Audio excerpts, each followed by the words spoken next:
My first day at the company felt like walking into a storm, not knowing if I'd make it out. The place buzzed with energy, folks rushing about with papers, phones glued to their ears, and the clack of keyboards nonstop. There I was, in my new blazer, trying to blend into the chaos, feeling like a sheep lost in the city. "Hey, you must be the new manager." "I'm Mark, head of the department." "You got a name, or should I just call you Newbie?" A voice cut through the noise, pulling me back to reality. I turned to face him, Mark, the guy I heard so much about. Tall, with a smirk that probably got him in and out of trouble, and eyes sharp as knives. "I'm Julie," I replied, trying to sound more confident than I felt. "And I'd prefer Julie over Newbie." He laughed, a deep sound that somehow made the room seem less intimidating. "All right, Julie, let's see if you can keep up. This place waits for no one. You ready to dive in, or you gonna stand there looking scared?" His blunt words stung a bit, but I knew this was the real deal. No sugarcoating, no hand-holding.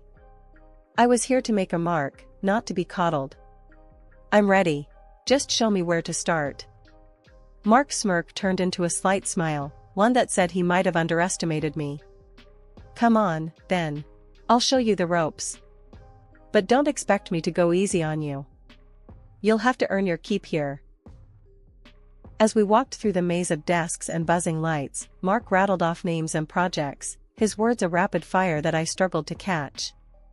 "And another thing, don't expect everyone to play nice. This isn't kindergarten. It's a battlefield. You got the guts for it?"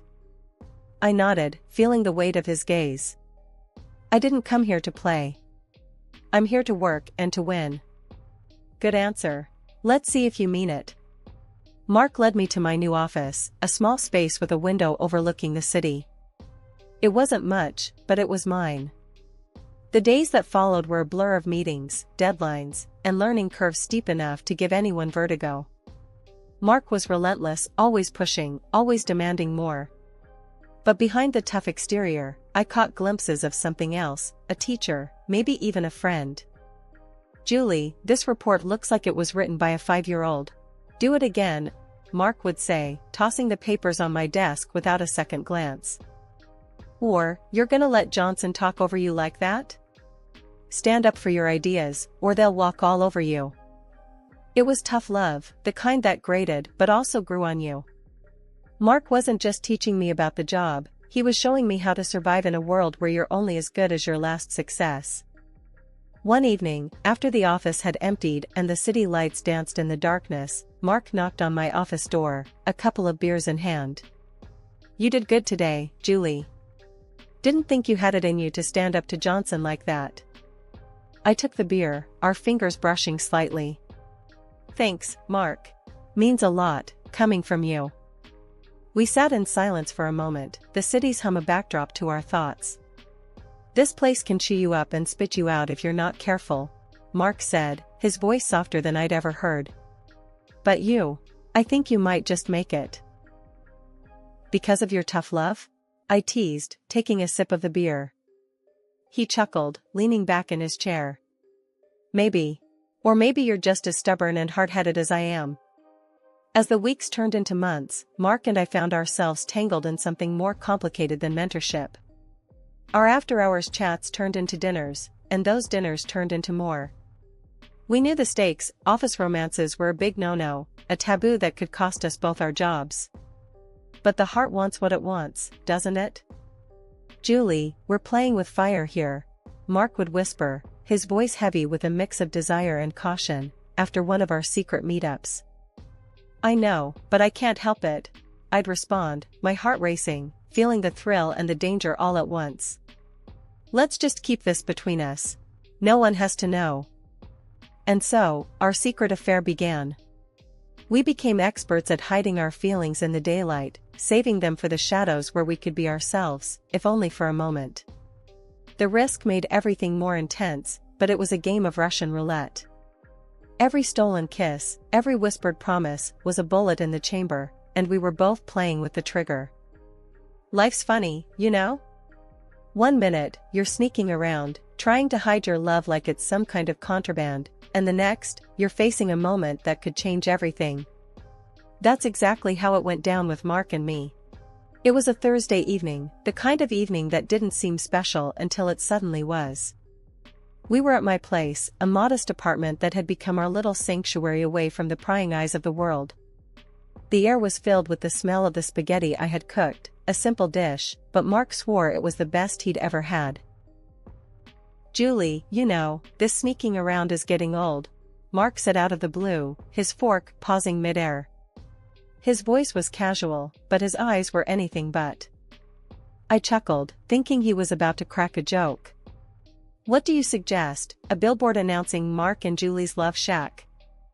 He didn't laugh. Instead, he put his fork down and took my hand, his touch sending a familiar thrill up my arm. "I'm serious, Julie. I've been thinking.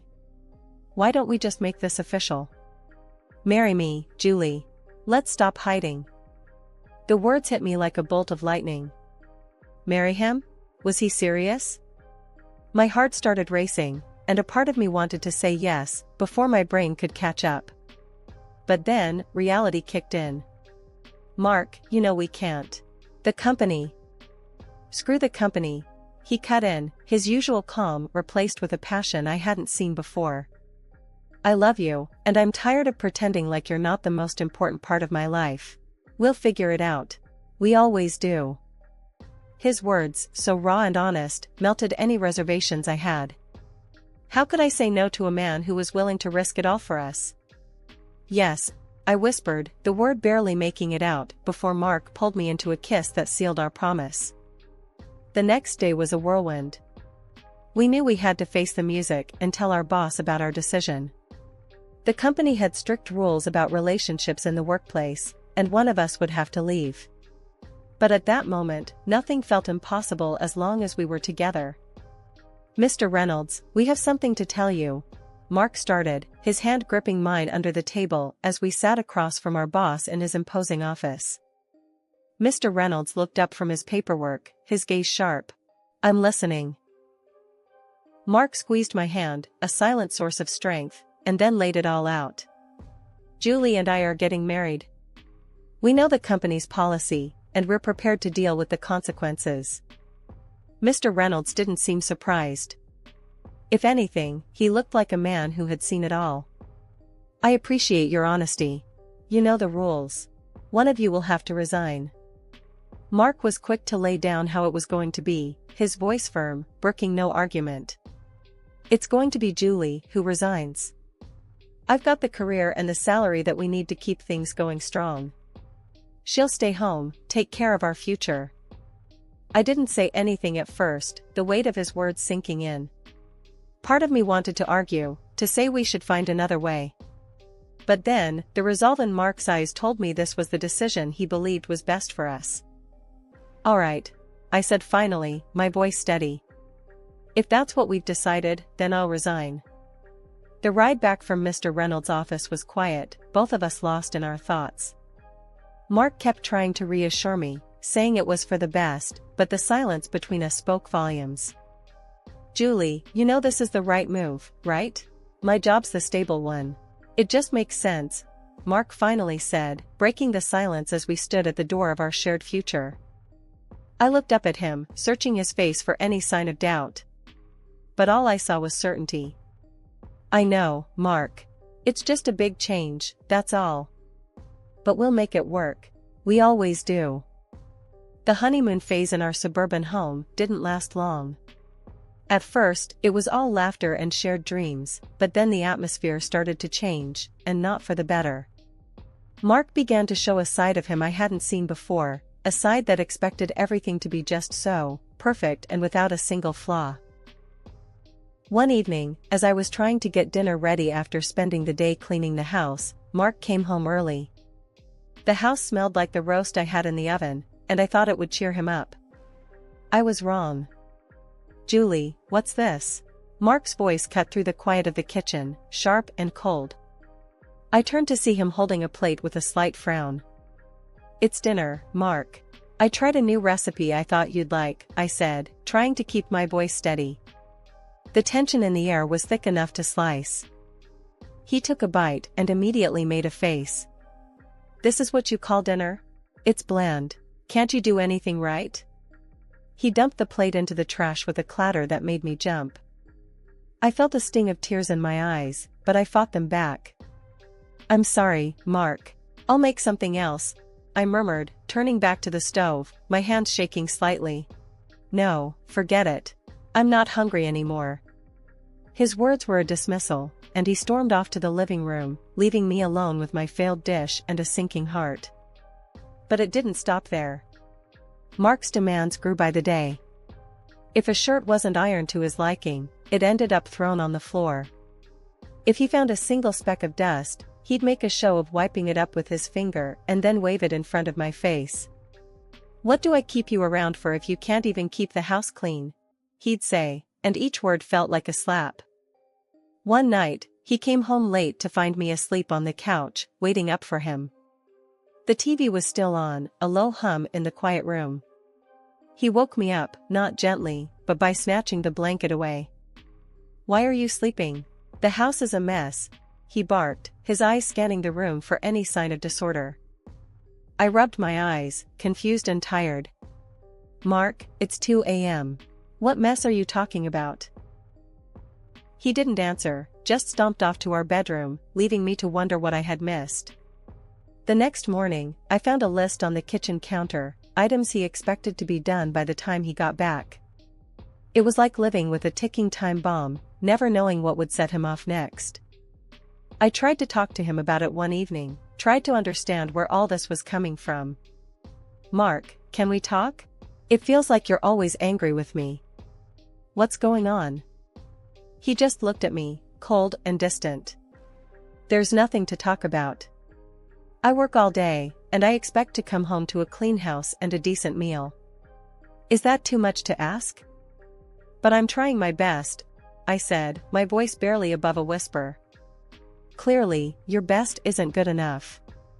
And with that, he left the room, leaving me standing there, feeling smaller and more alone than ever.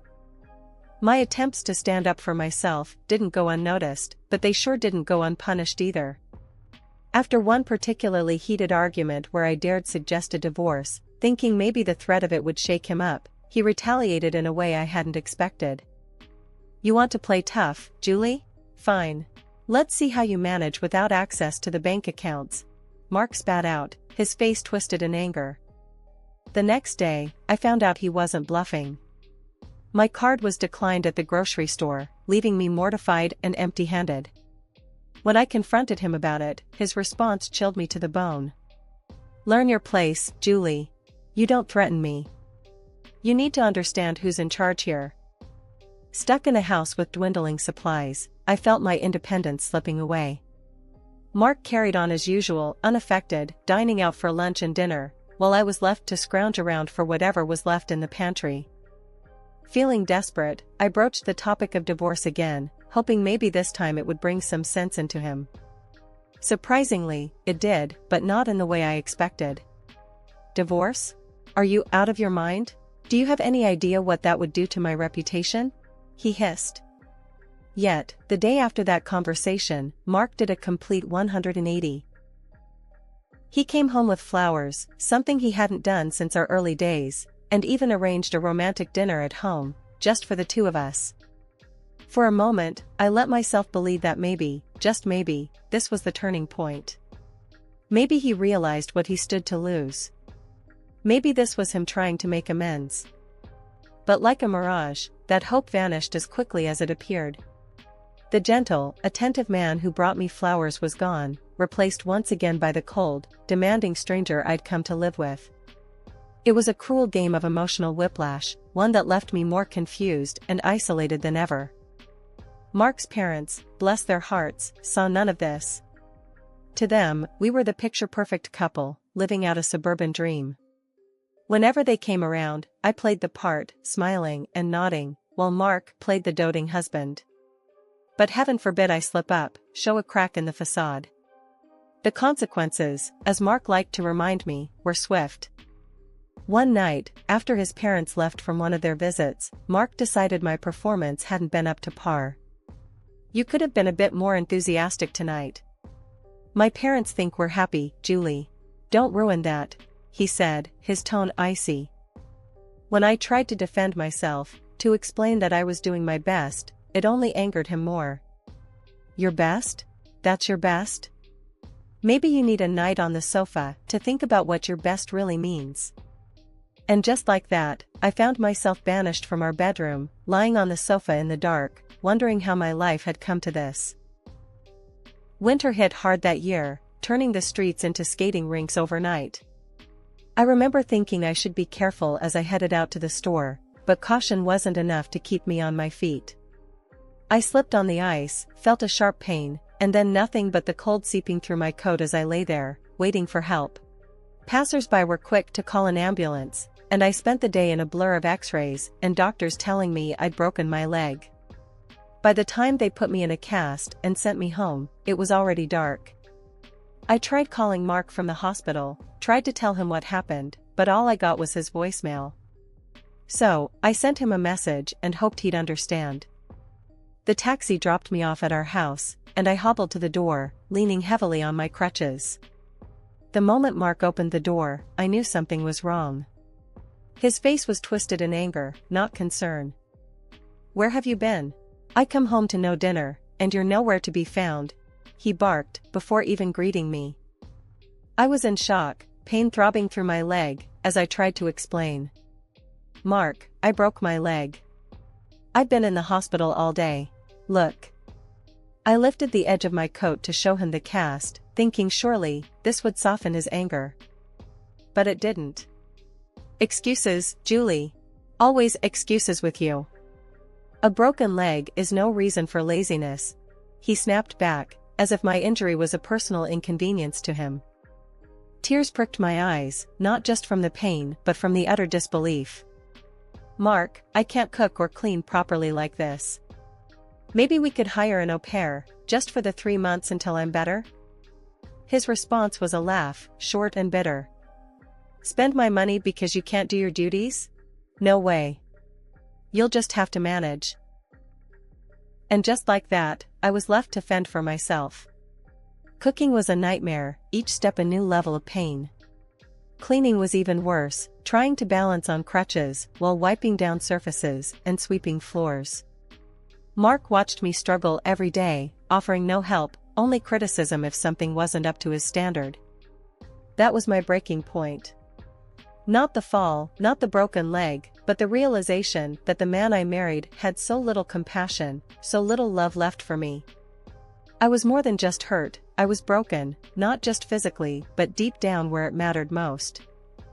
It was a day like any other, or so I thought, hobbling around on one leg, trying to keep the house up to Mark's impossible standards. The pain was a constant companion, but on that day, it was overshadowed by a growing sense of defiance. I'd reached my limit, fed up with the way Mark treated me, especially after the incident with the trash. I'd forgotten to take it out, a simple mistake, but Mark turned it into a spectacle. He came home, saw the full trash can, and without a word, dumped it right there on the floor next to me. "Clean it up," he ordered, his voice cold as ice. I did as he said, fighting back tears, the pain in my leg burning with each step I took to tidy his mess. That night, I couldn't sleep, thoughts racing through my head. By morning, my decision was made. I confronted him with divorce papers, my hand trembling, but my resolve firm. Mark just laughed, a sound that made my blood boil. "You think you can scare me with divorce?" he scoffed, taking the papers, but not looking at them. "This time I'm not scaring you, Mark. I'm serious," I said, meeting his gaze, trying to convey just how much I meant it. His laughter stopped, replaced by a smirk. "Fine, I'll sign them. But let's do this properly, go to a lawyer in the city." I should have known it was too easy, too smooth. But I was desperate to be free, to end this nightmare. So, I agreed, and we drove together. Halfway there, on the highway, he pulled over, mumbling some excuse about the wheel needing air. "Get out for a sec," he said. I trusted him. I got out. And then, before I could even realize what was happening, he drove off, leaving me there, alone and stranded with my broken leg in the biting cold. Panic set in, but I had to act. I called him, using the recording function on my phone, because I needed evidence, proof of this cruelty. "Mark, come back. This isn't funny," I said, my voice shaking from cold and fear. His laughter crackled through the phone, icy and sharp. "Facing the consequences of your decision, Julie. You want to be independent? Solve this yourself." And then he hung up. I was left standing there on the side of the road, cars whizzing by, my heart sinking. Betrayed, abandoned, but most of all, determined. That's when a car pulled up. To my surprise, it was my former boss, Mr. Reynolds, who also happened to be Mark's boss. His brow furrowed in concern as he rolled down the window. "Julie, what on earth are you doing out here, especially in this condition?" he asked, his voice laced with worry. I hesitated, not sure where to start or how much to share. But then, the floodgates opened. I told him everything, how Mark had been treating me, the accident, and finally, how he left me stranded on the side of the highway with a broken leg. The words poured out, raw and unfiltered. Mr. Reynolds' expression darkened with each word I said. "This is unacceptable, Julie. Get in the car. We're going to sort this out," he said, his tone leaving no room for argument. He drove me to his office, offering me a hot coffee that warmed my hands but couldn't touch the chill in my bones. After I settled in, he excused himself for a moment. I didn't know what he planned, but I trusted him. He returned shortly, mentioning he had invited Mark over under the guise of an urgent meeting. When Mark walked in and saw me, his face went white as a sheet. "Julie? What?" "Sit down, Mark. We have a lot to discuss," Mr. Reynolds interrupted, his voice calm but with an edge that made Mark comply without a word. Mr. Reynolds didn't mince his words. "Mark, I've been informed of your behavior, both as a husband and indirectly as an employee. It's inexcusable. I can't have someone who exhibits such cruelty on my team. You're fired." Mark tried to defend himself, throwing a panicked look my way. "Julie, tell him you're exaggerating. This is just a misunderstanding." That's when I played the recording of our last conversation, the one where he laughed after abandoning me on the highway. The room fell silent as my voice and Mark's laughter filled the space. There was nothing left for him to say. He knew it, I knew it, and Mr. Reynolds knew it. Mark left the office, head hung low, the finality of the situation settling around us like a heavy cloak. Mr. Reynolds turned to me, his expression softening. "Julie, I'm so sorry you went through this. If there's anything I can do." "Thank you, Mr. Reynolds. Just this. Listening to me, believing me. It's more than I could have asked for," I said, the weight of the past months starting to lift ever so slightly. He nodded, understanding. "You're welcome here, Julie. Take some time to heal, and if you ever want to come back, your job is waiting for you." Finally, it was over. The court didn't just grant me the divorce, they ordered Mark to pay me $100,000 for all the hell he put me through. Having that recording was a game changer. It was the undeniable proof that swung everything in my favor. When Mark's parents heard the whole story, they couldn't even look him in the eye. They came to me, all apologies and sorrowful faces. "We're so sorry, Julie. We had no idea." I told them straight. "You've got nothing to apologize for. It's not your fault he turned out this way." But inside, I felt a bitter sort of satisfaction knowing they saw Mark for who he really was. Losing his job was the cherry on top. Mr. Reynolds didn't waste any time showing Mark the door, and he made a point of telling me I was welcome back anytime. So, I went back to work, back to something resembling a normal life. It felt good, walking into the office, knowing I'd stood my ground and came out the other side stronger. With the divorce settlement, I rented a cozy apartment, a little place just for me. It wasn't just a new home, it was a fresh start, a place where the shadows of my marriage to Mark couldn't reach me. As the days turned into weeks, and weeks into months, the memory of Mark and all the pain he caused began to fade. I threw myself into work, into rebuilding myself and my life. I made new friends, rediscovered hobbies I'd forgotten I loved, and began to enjoy life again, on my own terms. Sometimes, colleagues would tiptoe around the subject of my divorce, but I'd just laugh it off. That chapter's closed, I'd tell them. I'm all about the next adventure now. And it was true. For the first time in a long time, I felt like I was in control of my destiny. Mark had tried to break me, but in the end, he was just a footnote in my story, a bad memory fading into insignificance.